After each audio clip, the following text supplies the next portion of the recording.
Now let's discuss illustration number 5. The following is the balance sheet of Madhuri and Manisha sharing profit and losses in the ratio of 3:2 as on 31st March 2019. This 3:2 is nothing but what? It's a old profit sharing ratio. Old balance sheet हमारे सामने available है. Let's discuss further information. On 1st April 2019, Mohini is admitted on the following terms. So terms and condition read करने से पहले हमें क्या prepare करने बोला है वो डिस्कस कर लेते हैं. Give revaluation account, capital account and balance sheet of new firm. तो जैसा रिक्वायरमेंट है अकॉर्डिंगली हम पहले फॉर्मेट रेडी कर लेते हैं. सो हमारे सामने फॉर्मेट अवेलेबल है ना. अब हम स्टार्ट करते हैं सम सॉल्व करना. सबसे पहले जो ओल्ड बैलेंस शीट के आइटम्स होंगे जिसमें से हमने रेस्पेक्टिव अकाउंट ड्रॉ किया होगा उन पर्टिकुलर आइटम को रेस्पेक्टिव अकाउंट में ट्रांसफर करना होगा. जैसे फॉर एग्जांपल लाइबिलिटी साइड में से capital account of Madhuri and Manisha, it should be transfer to partners capital account credit side as a by balance brought down 80,000 rupees and 1 lakh rupees. And ऐसे ही asset side में से एक बैंक अकाउंट ऐसा दिखाई दे रहा होगा जिसका हमने अकाउंट ड्रॉ किया है. So this bank balance of 20,000 transfer to debit side 20,000 rupees. अब बैंक और गुडविल हमने as a working note draw किया है. सो यहाँ पे हमको डिटेल लिखना का रिक्वायरमेंट बिल्कुल नहीं है.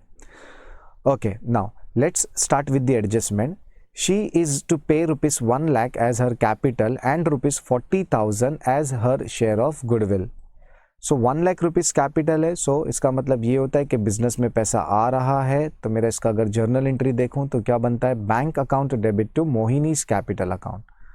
सो इस बैंक अकाउंट का डेबिट साइड में एक इफेक्ट चला जाएगा 1 लाख रुपीज और second effect partners capital account के क्रेडिट साइड में by bank account and Mohini के कॉलम में अमाउंट आ जाएगा 1 lakh rupees. Second 40,000 as her share of goodwill. So बच्चा गुडविल कैश में आ रहा है. So 2 journal entry by default होती है, तीसरा एंट्री ऑप्शनल होती है. तो वो ऑप्शनल लिखना है कि नहीं लिखना है इट डिपेंड्स कि आगे अपने को क्या एडजस्टमेंट दिया हुआ है. बट जो 2 कंफर्म एंट्री हम पहले वो पास कर लेते हैं. सो मेरा सबसे पहला एंट्री होता है bank account debit to what? Goodwill account 40,000 rupees. So इसका फर्स्ट इफेक्ट बैंक अकाउंट के डेबिट साइड चला जाएगा and second effect goodwill account के क्रेडिट साइड आ जाएगा 40,000 रुपीज. एंड बच्चा एक इंपॉर्टेंट पॉइंट ये है, इसके बाद वाला जो नेक्स्ट एंट्री होता है जो goodwill account debit to old partners capital है, वहाँ पे हमें सैक्रिफाइस रेशो में गुडविल डिस्ट्रीब्यूट करना होता है. एंड सैक्रिफाइस रेशियो हमें यहाँ कैलकुलेट करना होगा बिकॉज इन दिस सम यहाँ पे क्लियर लिखा हुआ है सेकेंड एडजस्टमेंट में the new profit sharing ratio is to be 5:3:2. So when new profit sharing ratio is given ना, तो हमें सैक्रिफाइस रेशियो कैलकुलेट करना होगा बाय द फॉलोइंग फार्मूला, जो कि हम सबको पता है कि हमारा फार्मूला क्या है. Sacrifice ratio is equal to what? OPSR minus NPSR. According to information हमें पता है OPSR 3:2 जो सम में स्टार्ट में दिया हुआ था और NPSR सेकेंड एडजस्टमेंट में है 5:3:2. सो फॉर्मूले के बेसिस पे हम लोग सबसे पहले कैलकुलेट किसका करेंगे? माधुरी का. That old ratio is 3/5 and minus new ratio is 5/10 हो जाएगा. सो डिनोमिनेटर को सबसे पहले हम सेम करेंगे. सो क्लियर है 5 को अगर मैं मल्टीप्लाइड बाय 2 करूँ तो ये 10 हो जाएगा. सो बट ऑब्वियस है अगर मैं डिनोमिनेटर में मल्टीप्लाइड बाय 2 किया तो ऊपर भी मुझे 3 मल्टीप्लाइड बाय 2 करना होगा. So it's 2/2. तो हमारा फॉर्मूला के हिसाब से क्या बन जाता है? 3 2 6 एंड ये 5/10 का -5 और divided by 10 and 6 - 5 is equal to what? 1/10. ऐसे ही सेकेंड पार्टनर का कैलकुलेट करेंगे मनीषा का. मनीषा का ओल्ड रेशियो है 2/5 एंड मनीषा का न्यू रेशियो है 3/10. अगेन डिनोमिनेटर का सेम करना होगा माइनस करने के लिए. सो 5 को अगेन मैं मल्टीप्लाइड बाय 2 करूंगा तो बट ऑब्वियस है ऊपर और नीचे दोनों मल्टीप्लाइड बाय 2 हो जाएगा. सो हमारा इक्वेशन क्या बन जाएगा? 2 2 4 -3 and divided by what? 10. So 4 - 3 is equal to what? 1/10. So 1/10 मतलब क्या हो गया? इनका सैक्रिफाइस रेशियो क्या निकला? 1:1 निकला. सो जैसा हमने एंट्री का बात किया था कि goodwill account debit to old partners capital account. So goodwill का अमाउंट जो 40,000 रुपीज है वो माधुरी एंड मनीषा में 2020 में डिस्ट्रीब्यूट हो गया बिकॉज सैक्रिफाइस रेशियो इक्वल है. सो हम इसका पोस्टिंग कर देते हैं. गुडविल अकाउंट के डेबिट साइड में आ जाएगा 20,000. जैसे मैंने ऑलरेडी बोला है ये वर्किंग नोट है तो डिटेल लिखने की जरूरत नहीं है. And Madhuri and Manisha partners है, तो पार्टनर्स कैपिटल के क्रेडिट साइड में इफेक्ट आ जाएगा by goodwill account 20,000 and 20,000 rupees. Next adjustment देखते हैं क्या दिया हुआ है।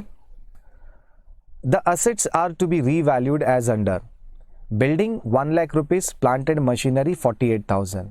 चेकआउट के बिल्डिंग का ओल्ड वैल्यू कितना था, तो ओल्ड बैलेंस शीट में 72,000 रुपीज है। फर्स्ट ऑफ ऑल मैं असेट्स में 72,000 रुपीज रिकॉर्ड कर देता हूँ।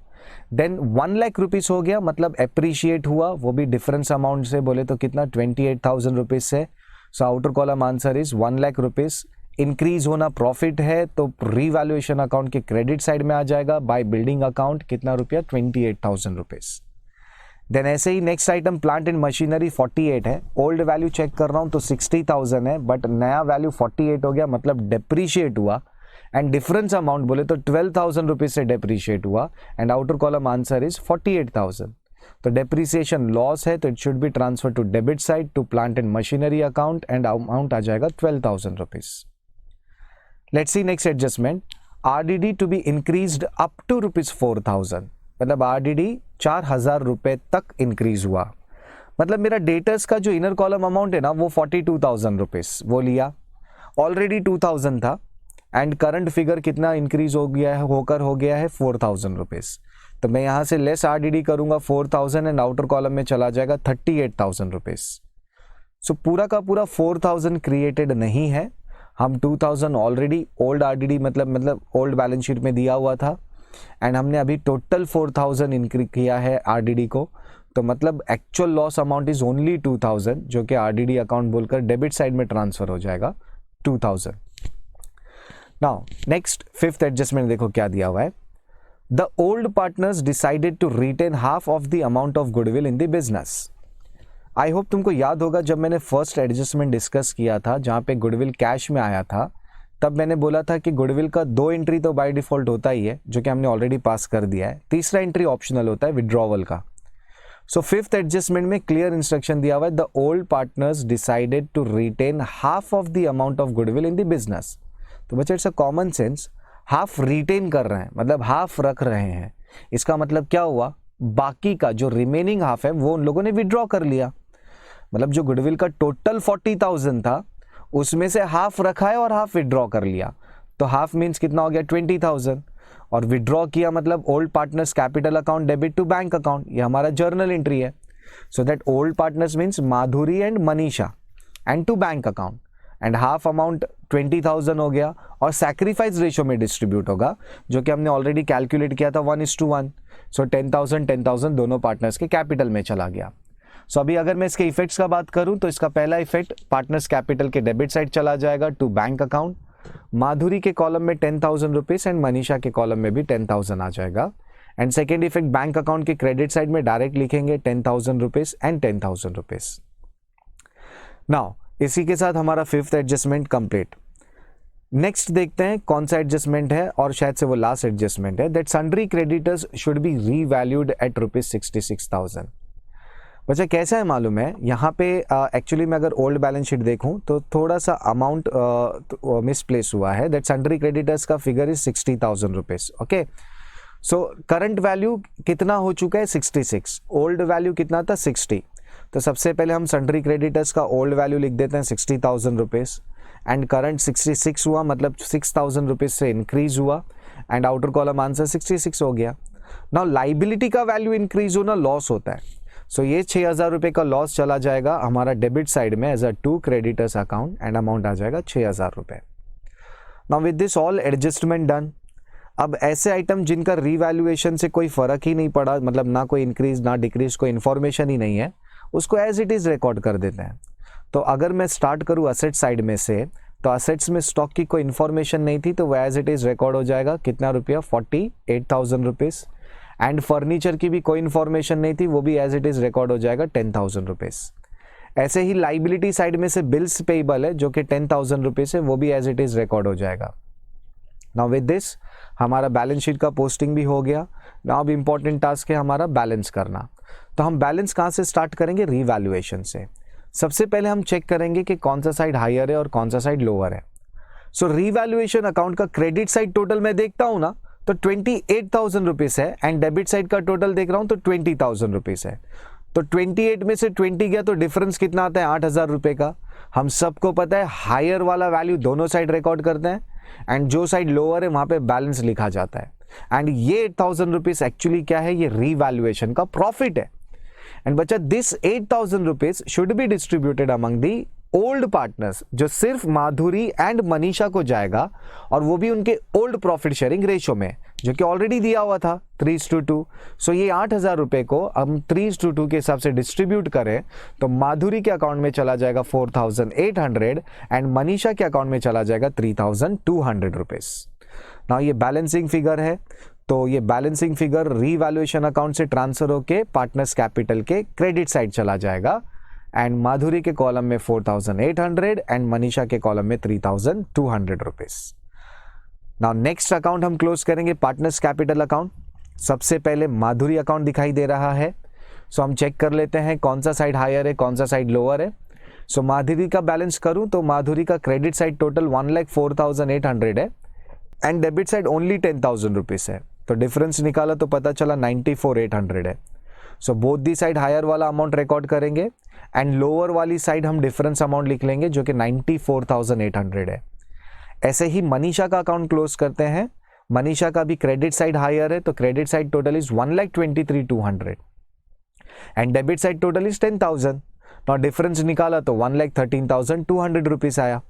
ऑन बोथ दी साइड हम हायर वाला अमाउंट लिख देते हैं अगेन 1,23,200 एंड डिफरेंस अमाउंट आ गया हमारा डेबिट साइड में। एंड लास्ट पार्टनर जो बचा हुआ है वो मोहिनी है। सो मोहिनी का सिर्फ क्रेडिट साइड ही अमाउंट दिख रहा है, तो मोहिनी का credit side is 1 lakh and debit side balance 0 है, तो डिफरेंस भी कितना आता है, 1 लाख रुपीज़ ही आता है। So both the side 1 lakh rupees लिखेंगे और डेबिट साइड बैलेंस भी 1 लाख आ जाएगा।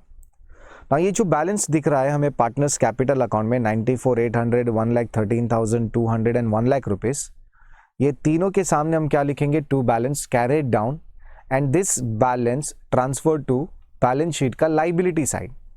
ना बैलेंस शीट के लाइबिलिटी में सबसे टॉप पे लिखेंगे हम लोग पार्टनर्स कैपिटल अकाउंट, देन तीनों पार्टनर के नाम आ जाएंगे और उनके जो बैलेंसेस है वो आ जाएंगे, एंड तीनों का टोटल आउटर कॉलम में चला जाएगा जो कि 3,08,000 रुपीज़ है। ना वर्किंग नोट के 2 अकाउंट को भी हमें कंसिडर करना है।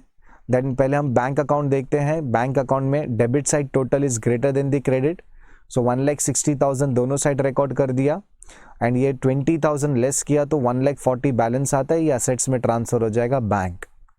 एंड गुडविल का दोनों साइड इक्वल है, तो 40,000 से ये हो गया टैली।